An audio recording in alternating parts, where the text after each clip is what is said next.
Shri Gurave Namaha. Mukhaṁ karoti vachalam bhangum langhayate girim. Aham bande Shri Gurum Dinataranam. Shri Chaitanya Manobhishtam. Stapitam Yena Bhutale. Swayam Rupa Kadamahyam. Tadati Swapadantikam. Namahom Vishnu Padaya. Krishna Preshtaya Bhutale. Srimate Bhaktivedanta Swami Niti Namine. Namaste Saraswati Deve. Gauravani Prachadine. Nirvishesha Shunyavadi. Paschatya Desha Tarine. Panchakalpatarubhyascha kripa sindhubhya evacha. Patitanam pavanebhyo. Vaishnavibhyo namo namah.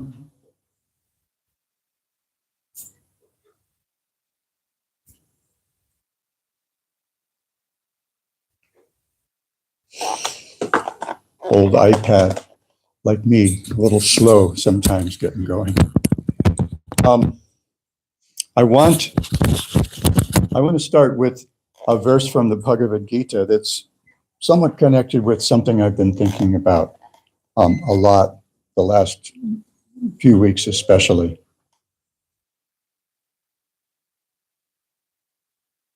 And this is from the 14th chapter. This is Krishna addressing his friend and now disciple, Arjuna. Krishna says, Sarva yonishu kaunteya murtaya sambhavanti ya tasam brahma mahadyonir ahang bija pradapita. Said it should be understood that all species of life, O son of Kunti, are made possible by birth in this material nature, and that I'm the seed-giving father. Srila Prabhupada has a very short commentary. He calls them purports, because they're intended to convey Krishna's intention in speaking these different verses. So he says in this verse, it's clearly explained that the Supreme Personality of Godhead, Krishna, is the original father of all living entities. The living entities are combinations of the material nature and the spiritual nature. So when he's talking about living entities, he's talking about those of us living here in the material world. We're spiritual entities. We're constituted of consciousness that's also capable of love and the bliss, as I mentioned this morning, that's generated by love. But here we are, living in the material world. As George Harrison said, there's not much giving in the material world. We'll get to that in a minute.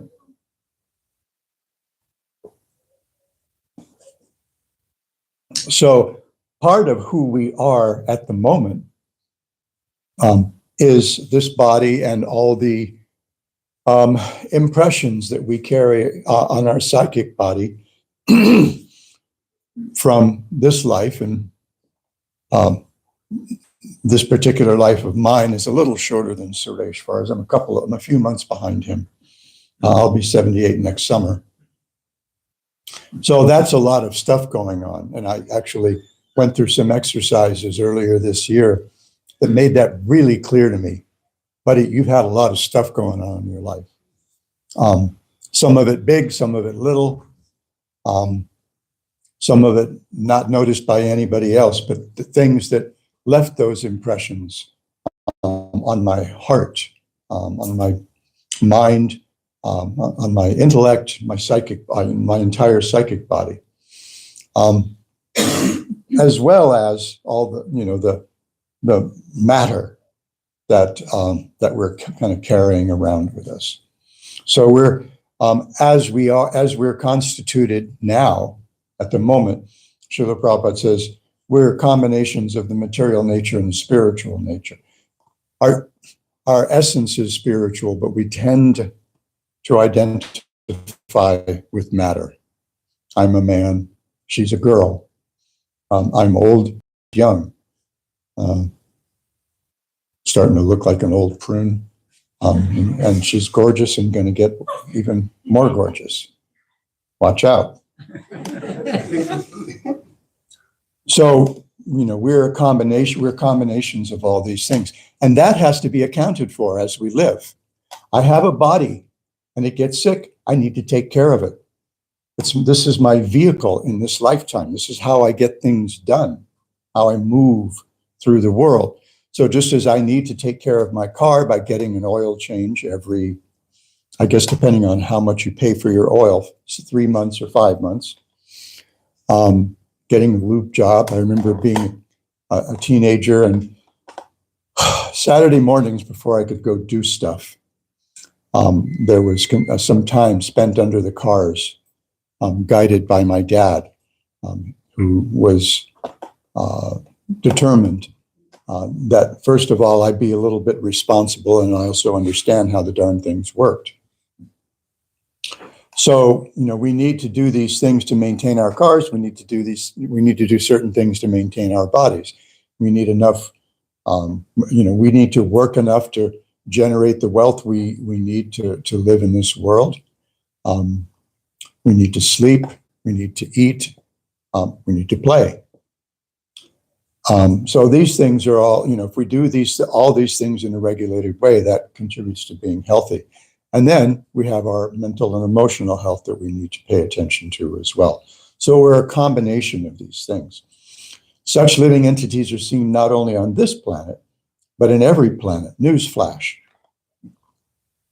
Even in the highest, where Brahma is situated, everywhere there are living entities. Within the earth, there are living entities. Even within water, even within fire. There are people living in places that were probably considered impossible to live. The ocean, around these bottom of the ocean, the heat attracts certain kinds of living entities that thrive on that environment. All these appearances are due to the mother, material nature, and Krishna's seed-giving process. The purport is that the living entities being impregnated in the material world come out and form at the time of creation according to their past deeds. So one thing I take away from this verse is also the interconnectedness of all life. He says, all species of life, we all have the same constitution, essential constitution. We're spiritual beings stuck in different kinds of material bodies. And we're all stuck here together. And we're interdependent. I was thinking about this when I was speaking this morning. And also thinking about it later when I was having breakfast with Sureshwara.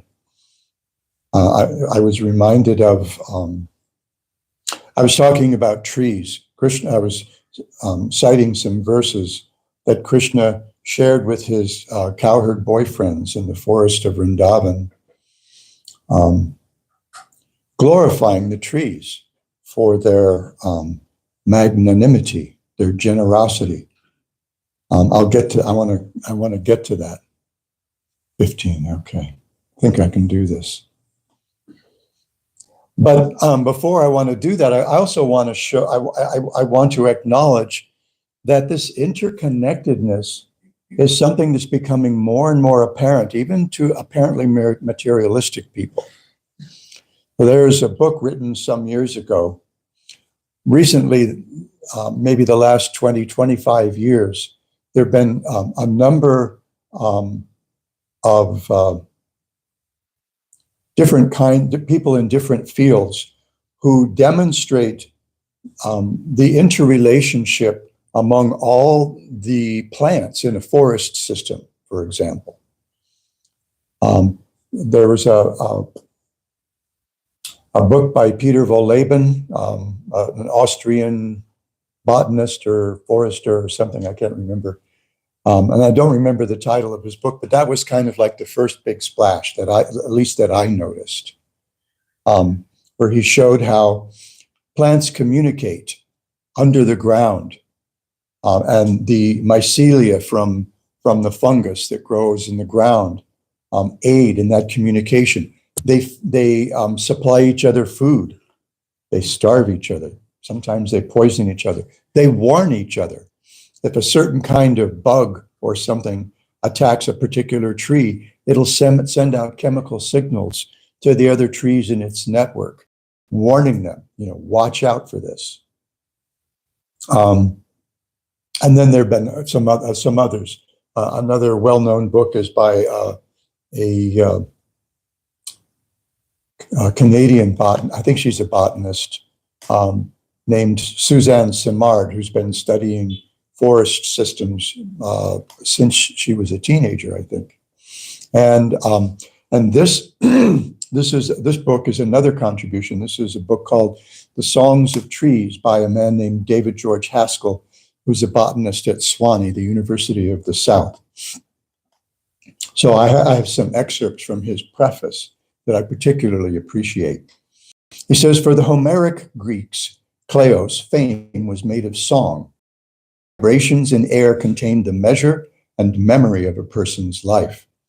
To listen was therefore to learn what endures. I turned my ear to trees, seeking ecological kleos. I found no heroes, no individuals around whom history pivots. Instead, living memories of trees manifest in their songs, tell of life's community, a net of relations.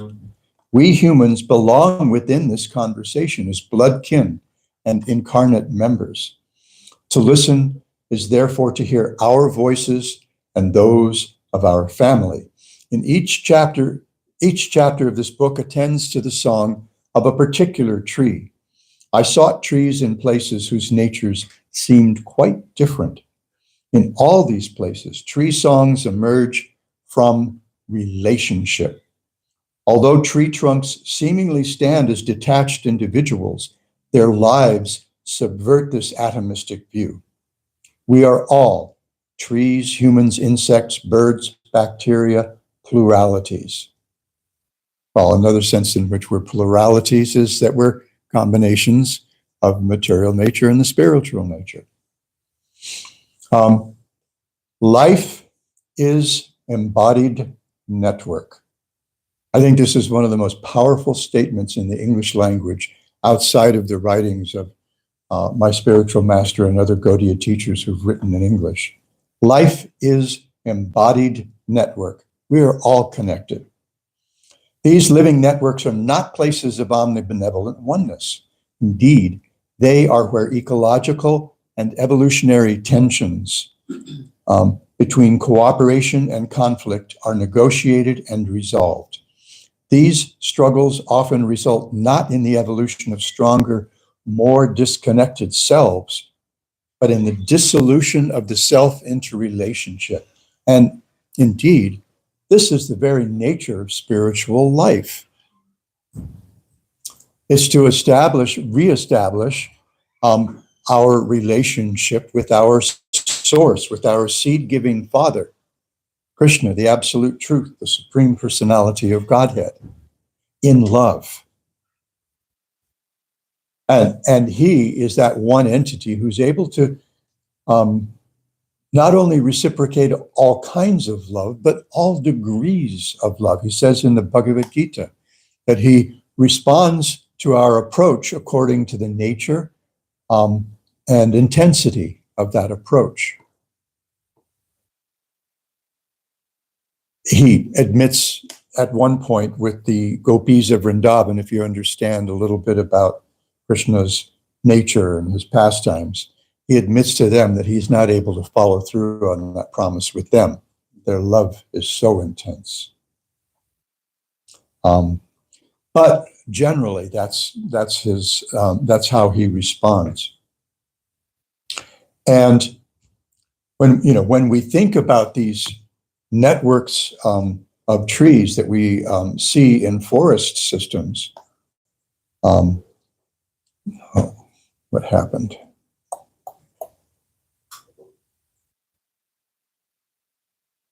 Apparently did something wrong. Okay.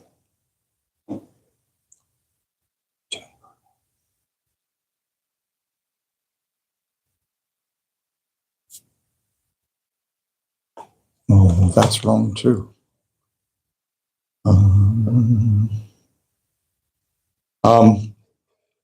When Krishna finds himself with his friends very far from home out in the forest one summer afternoon, and this is one occasion when he and his friends have come out into the forest without having brought their lunches with them. And they're far enough out that their moms can't send lunch to them. And the boys are very hungry, and there's a whole pastime that's going to follow. But here they are in the heat of summer, and Krishna is noticing the shelter that the trees. Oh, one more chapter.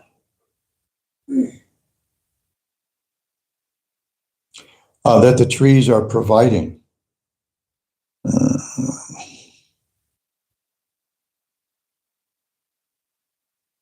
Pardon me.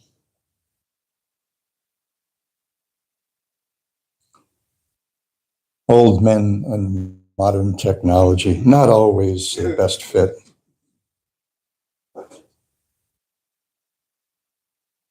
So Krishna points to the trees and he says to his friends, well, he saw how they were shading him like umbrellas. So he calls out to his friends and he names 10 of them as if to suggest this needs to be broadcast in all 10 directions. In Indian culture, we have 10 directions. We have those north, south, east, west, and then the other 4, and then up and down. So he says, just see how greatly fortunate, just see these greatly fortunate trees whose lives are completely dedicated to the benefit of others. Even while tolerating the wind, rain, heat, and snow, they protect us from these elements. Just see how they're maintaining every living entity. Their birth is successful. Their behavior is just like that of great personalities, because anyone who asks anything from a tree never goes away disappointed. The trees fulfill our desires with their leaves, flowers, fruits, their shade, roots, bark, and wood, and also with their fragrance, sap, ashes, pulp, and shoots. So this kind of underscores and highlights our interdependence with nature. This is something that maybe we had forgotten as we became, these are air quotes for those in audio land, or scare quotes if you like, we'd become divorced from nature. Nature was like some kind of machine from which we just extract things to increase our wealth for the moment without really paying attention to the long-term consequences. And when I was young, you can imagine such a time, when I was in the 10th grade, my biology class was an experimental biology class that focused on ecology. This was a whole new thing. And this is why because these classes were offered here and there in different schools around the country, there are a whole bunch of the older baby boomers especially, who, when Earth Day was declared in April of 1970, we were all, we thought this was cool. By that time, I was living in the Hare Krishna temple in Honolulu, but I knew about this. Everybody knew about this, even though we didn't have TV, newspapers, or anything. We knew about Earth Day, and we thought this is a very, very cool thing because it acknowledges our dependence on the forces of nature. But then Krishna goes a little bit further here. He says, everyone should be like these trees and offer service to others with whatever assets we have, our wealth, our intelligence, our words, with our very life if we can. If we can't give our whole life, then use our wealth. And if we don't have wealth to offer to others, then use our intelligence to make arrangements for people to be benefited. And if not, at least our words. So this interconnectedness and emphasis on benefiting each other is a really important lesson that we get from the Bhagavad Gita and also from the other wisdom texts that we study, especially Srimad Bhagavatam. Krishna lives in a rural village setting, and the economy of the village where he lives depends on cows. They're a cowherd community, so their wealth is in dairy products. So that interdependence is very, very clear to them, and this is how Krishna prefers to live, and it's not a bad life. Okay, so I'll stop. There's a couple of minutes where I can entertain any discussion, questions, or comments or whatever. Yes, sir. Since you were talking about botany, Krishna mentions in the Bhagavad Gita that he's the healing herb. Is this referring to if there's an herb that's healing you at that time, then that herb is Krishna? Is that what it means? Well, in that chapter, Krishna is pointing out how we can see him everywhere. And whatever we see that's really amazing, really cool, is actually an aspect of his personality. So the healing herb, that's not necessarily a particular herb, but anything that we find heals us. Any kind of balm to our body, mind, or soul, that's Krishna. So the lesson is that we should try to see Krishna everywhere and in everything, especially in the hearts of every living entity, whether they're a billionaire or an unhoused person or a dog or a tree. We should understand that accompanying the living entity that animates whatever living entity we happen to encounter, accompanying that is the Lord himself in the form of the super soul. So I'm the healing herb. That's one way of seeing how Krishna is everywhere and in everything. Is that okay? Okay, thank you. Good question. How does that interact with cruelty, like what's happening in Bangladesh? When somebody is being very wicked or cruel or bringing shadows of darkness, how is that in relation to Krishna, and how do we offer our service and love to those who are causing harsh damage to an environment or community? Be careful.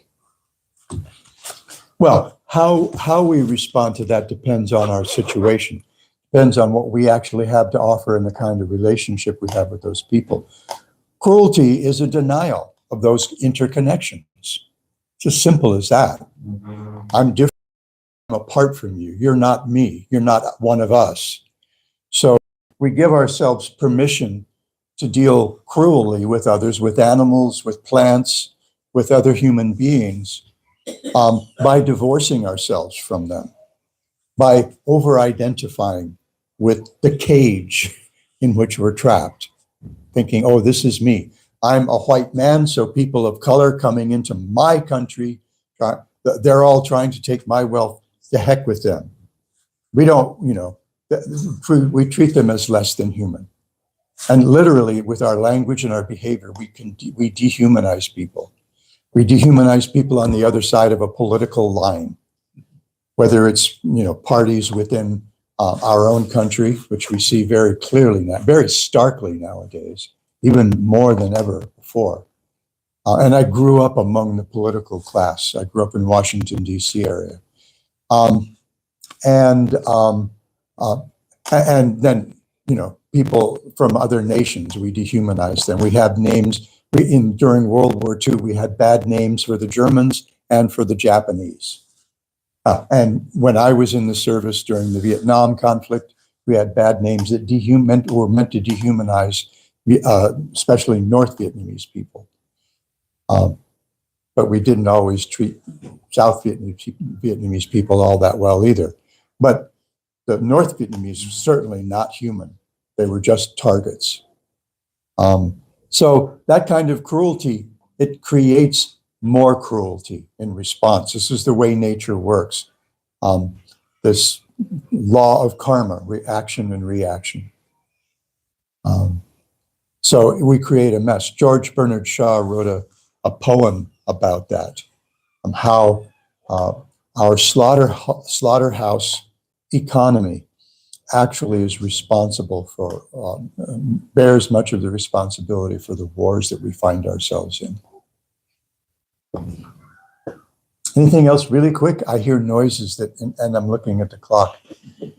The hook is going to come at any moment. Yes, sir. Could you repeat the authors that you talked about?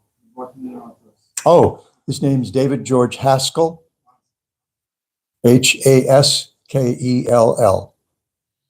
And the book is The Songs of Trees. And